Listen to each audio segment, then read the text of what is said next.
Yo soy Luca Canciani y voy a hablar del libro de Axel Rivas que se llama Revivir las aulas.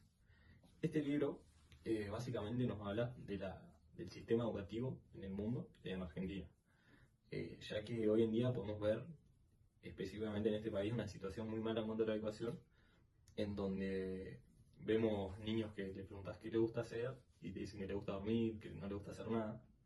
Eh, Entonces, nada, la idea de este libro es cambiar eso y que la educación nos atrape a los niños. Porque se puede decir que la educación hoy en día está en un abismo. Los niños ven el aula como un sótano. Y nada, la idea es que salir del abismo creando nuevos senderos y nuevos caminos para lograr un mundo mejor para nuestros alumnos. Para ponernos en contexto sobre la historia de la educación, y el sistema educativo, tenemos que hablar de cuatro revoluciones.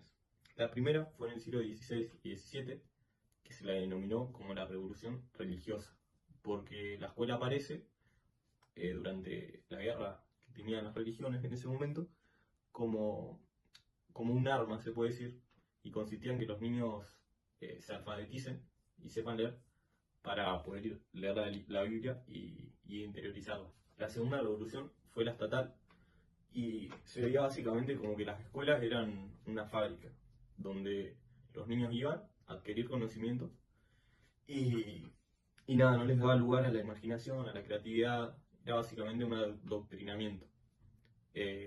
Por esto también era una obligación. La tercera revolución es la revolución cultural. Esta pasó en el siglo XX y, y se produce porque hay una cantidad masiva de alumnos que ingresan en las escuelas, por lo tanto ya no se puede tener mucho poder sobre ellos. O sea, cuestionaban básicamente la autoridad del docente. La cuarta revolución es la revolución digital, que es la que estamos viviendo básicamente en la actualidad. Y consiste básicamente en que si en la tercera revolución cuestionaba la autoridad del profe, en esta básicamente la ignoran. Eh, Está todo muy libre y con toda la tecnología que hay, la información está a todo un clic de distancia y es muy barata, puede ser muy dañina y perjudica mucho la educación. En la historia de la educación argentina, en 1884 aparecieron dos denominados planetas. El primer planeta era la primaria y era universal. Y básicamente consistía en dar pertenencia a los alumnos sobre la nación, en dar una cultura. En cambio, la secundaria era el segundo planeta, buscaba más que nada crear futuras clases políticas y era solo para algunos elegidos, no era universal. Por decirlo de alguna manera, la primaria trabajaba sobre el cuerpo y la secundaria sobre la cabeza. En 1983, tras la vuelta del gobierno militar, se chocan estos dos planetas y se mezclan y democratizan las pedagogías, las relaciones de autoridad y los niveles educativos. El sistema educativo en la actualidad argentina es una figura incomprensible.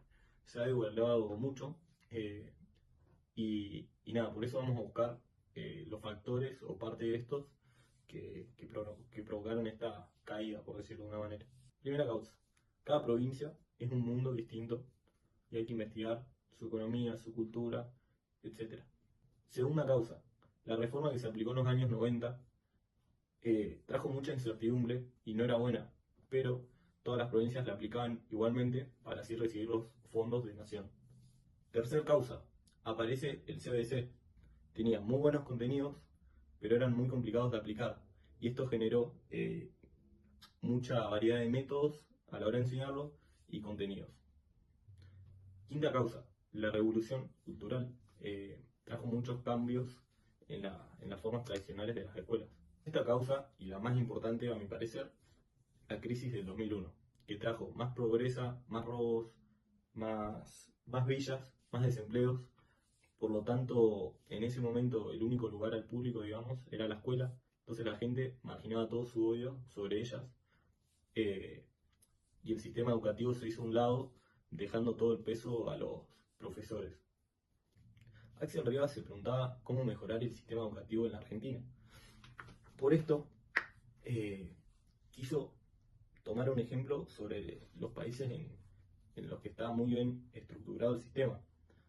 Por esto podemos decir que para mejorar el sistema educativo tenemos que viajar mucho sobre el mundo, ver distintas culturas, formas de educar, pero siempre y cuando conozcamos muy bien también nuestros territorios y investiguemos los problemas y mejoras de cada provincia. Para esto aparece la Liga de Campeones del Mundo en la educación, que se denomina con las siglas PISA, que es Programa Internacional de Evaluación. Este programa consiste en tomar evaluaciones a niños de 15 años en distintas escuelas de países del mundo y hacer un ranking. Por esto, lo que dice Axel Rivas es que hay que tomar de ejemplo a los mejores rankeados e investigarlos. Finlandia, uno de los mejores países respecto a la educación y mejor rankeados, tiene un sistema educativo en el que ser docente es un prestigio, ya que 2 de cada 100 estudiantes de esta profesión logran graduarse al año. También podemos ver que no hay repetición, o sea que no hay lugar de humillación al alumno. Corea del Sur básicamente vive por y para la educación, ya que si les va mal en la educación, básicamente no tienen condición de vida. Por esto se dice que los jóvenes allá duermen 3 horas al día y por esto también hay una tasa muy alta de suicidios. Así que estas cosas también hay que evaluar también con los distintos programas educativos, porque Corea del Sur, a pesar de que está rankeado como uno de los mejores, tiene esta problemática también. En Cuba, los alumnos son de los más respetuosos, solidarios y humildes que hay en el mundo, pero tienen una problemática que es que no tienen lugar a la libertad. En Cuba no hay y no se puede poner escuelas privadas. Por esto se lo ve mucho también como un adoctrinamiento y, por decirlo de mal manera, lavado de cabeza a los alumnos.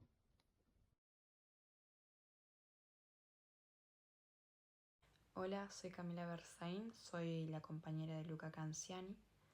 Yo voy a seguir hablando en cómo entender a Chile. Acá en 2006 menciona que ocurrieron 2 cosas en paralelo. Se tomaron, prueba de PISA por tercera vez y en Chile se hizo como una encuesta nacional sobre el tema de la educación. Es decir, que Chile había sido el de que más aumentó con los resultados con el tema del aprendizaje de los alumnos. Esto pasó en el año 2006. Entonces nada, acá vamos a empezar a contar cómo Chile fue como una excepción para Latinoamérica. Su sistema educativo fue muy reformado y esto fue en el año 80, en plena dictadura de Pinochet. Acá hay una parte que menciona Fretschmann que su idea era muy simple, según lo que dice en el libro, que el Estado debía pasarle un voucher a cada familia, que es un voucher, voucher es un cupón, el cual ese cupón tenía un monto de dinero que le costaba, la educación pública a los alumnos. Cada familia debía usar ese cupón eligiendo, la escuela que quisiese, tanto pública o privada. A todo esto, el universo de la escuela se dividió en 3 mediante CINCE, se le decía así, el cual estaba la escuela de excelencia, que eran de orgullosos altos resultados, se le decía. La segunda eran escuelas focalizadas, es decir, de bajo rendimiento, que recibían, programas compensatorias estatales y muchos recursos, para mejorar. Y la tercera es la escuela autónoma, la del medio sin ayuda por los malos resultados ni premios, por altos logros más que nada. A todo esto se le mencionaba si teníamos que esperar a Superman, más que nada los alumnos decían que tenían que esperar a Superman. ¿Cómo surgió esto? A poco tiempo atrás se estrenó, una película en Estados Unidos titulada Esperando por Superman. Es decir, era una crítica muy devastadora para el sistema educativo público norteamericano, el cual decía que era re ultra burocrático, que no enseñaba nada. La metáfora era que los alumnos esperaban que los salvaran Superman porque no tenían esperanza en las escuelas públicas ya porque estaban muy abandonados y nada, lo único que querían era tener, a un superhéroe que los salvase. Ahora, la pregunta que nos tenemos que hacer, ¿solo aprenden las culturas disciplinarias?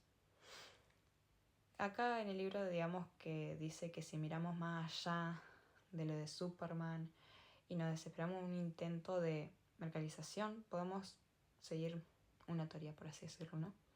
Otra, comunización educativa. Acá vos te podés preguntar, ¿qué tienen en común Finlandia, Singapur, Corea del Sur, Xinjiang o Cuba? Hay dos cosas. La primera es que todos logran, digamos, los mejores resultados del mundo. Y la segunda es que todos tienen una, ¿cómo se le puede decir? Una pedagogía más disciplinaria.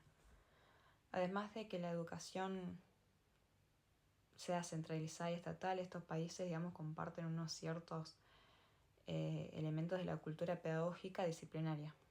Quizás, preferíamos vivir en sociedad donde priman la alegría de las aulas, la incentivan, la participación democrática, los artes, una combinación extraña de todo ello, para que así los alumnos se sientan cómodos en el mismo lugar donde están estudiando.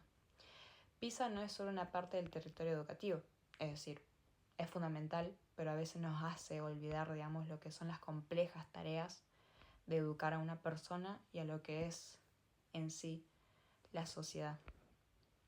Ahora, ¿quiénes son la nueva vida de los alumnos? Muchos de los autores indican que estamos en una presencia mayor de quiebre generacional de lo que es la historia de la humanidad. Es decir, nunca antes la generación joven fue tan distinta a lo que fue la generación de mi papá, la generación de mis abuelos, abuelas, tíos, hasta bisabuelos. Esta generación en la que nosotros vivimos hoy en día, más que nada nosotros, mis compañeros, se llama la generación digital. Es decir, la generación de la TV, del celular, de la computadora, de la Play, todas las redes sociales como Instagram, TikTok, miles de redes sociales. A todo esto, esta generación son muy optimistas. Hay un estudio coordinado por Tom Thompson que dice que en 12 países, con una encuesta de casi 10.000 chicos entre 13 y 20 años, sus resultados fueron que los jóvenes hoy en día son más inteligentes, son más rápidos, son más tolerantes a muchas cosas, por así decirlo. Tienen un mayor compromiso a lo que es la justicia y con el tema de los problemas sociales, pero son más críticos y exigentes consigo misma, ¿no? Entonces, las nuevas formas de las modas educativas. Muchos dicen que la tecnología es que cree que está inventando, digamos, lo que es la pedagogía. Los pedagogos nos han enseñado mucho más de lo que la tecnología supone, por así decirlo. Aunque es cierto que también hay ciertos pedagogos que creen haberlo visto todo. Se toman muy específico a cualquier innovación tecnológica. Pasa lo mismo con los chicos. Creen que ya saben todo, pero no quieren saber más de lo que podrían saber, porque ya tienen la confianza en la tecnología. Entonces, a todo esto, necesitamos mirar más que nada al futuro con ojos de pedagogos y mirar lo que es la innovación de las retupias con ojos de un sistema. Es decir, con ojos que sean capaces de defender a lo que quedaron atrás. ¿Qué es lo que quedaron atrás? Las otras generaciones. Alejamos, digamos, a los extremos en el peor camino de la actualidad. Necesitamos, digamos, más que nunca un pensamiento de la frontera. Yo como futura docente o como ustedes, docentes, la vida de nuestros futuros alumnos, tanto como sus alumnos, están cambiando junto a la cuarta revolución educativa, la cual la gran era digital es como un vértigo, una conectividad de las pantallas y entre muchas cosas. Nunca antes tuvimos, digamos, tanta libertad a la mano de los alumnos. No sabemos ni bien qué es esa libertad a la hora de explorarla. Y eso es lo que a mí me pareció más relevante de lo visto. Así que, eso es todo.